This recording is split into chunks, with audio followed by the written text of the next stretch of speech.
The story of Mahatma Gandhi that we are taught in school and that we are made to believe is a lie.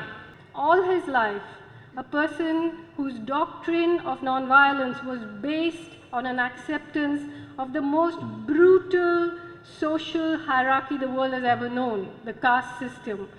Kerala സർവകലാശാലയിലെ അയ്യങ്കാളി ചെയറിന്റെ സെമിനാറിലായിരുന്നു അരുന്ധതി റോയ് മഹാത്മാഗാന്ധിയെ വിമർശിച്ചത്.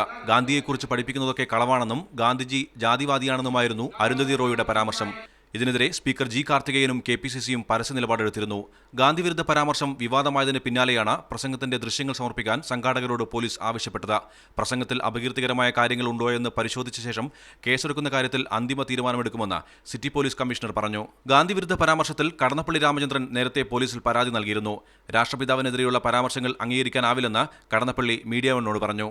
ഗാന്ധിയിലേക്ക് തന്നെ ലോകം തിരിച്ചു വന്നുകൊണ്ടിരിക്കുന്ന ഒരു പ്രത്യേക സാഹചര്യത്തിൽ ഇന്ത്യയിൽ നിന്ന് ഇങ്ങനെ ഒരു അപശബ്ദമുണ്ടായി എന്ന് പറയുന്നത് ഞങ്ങളെല്ലാം തന്നെ വളരെ വേദനിപ്പിക്കുന്ന ഒരു കാര്യമാണ്.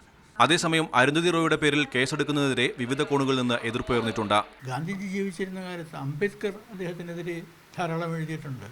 അതിൻ്റെ ഒന്നും അപ്പുറം അരുന്ധതി റോയ് പോയിട്ടില്ല. ഇനി അതിൻ്റെ അപ്പുറം പോയിരുന്നാൽ തന്നെ അതൊരു ക്രിമിനൽ കുറ്റമാകുന്നത് എങ്ങനെയെന്നാണ് എനിക്ക് മനസ്സിലാകുന്നത്. മീഡിയ 1 തിരുവനന്തപുരം.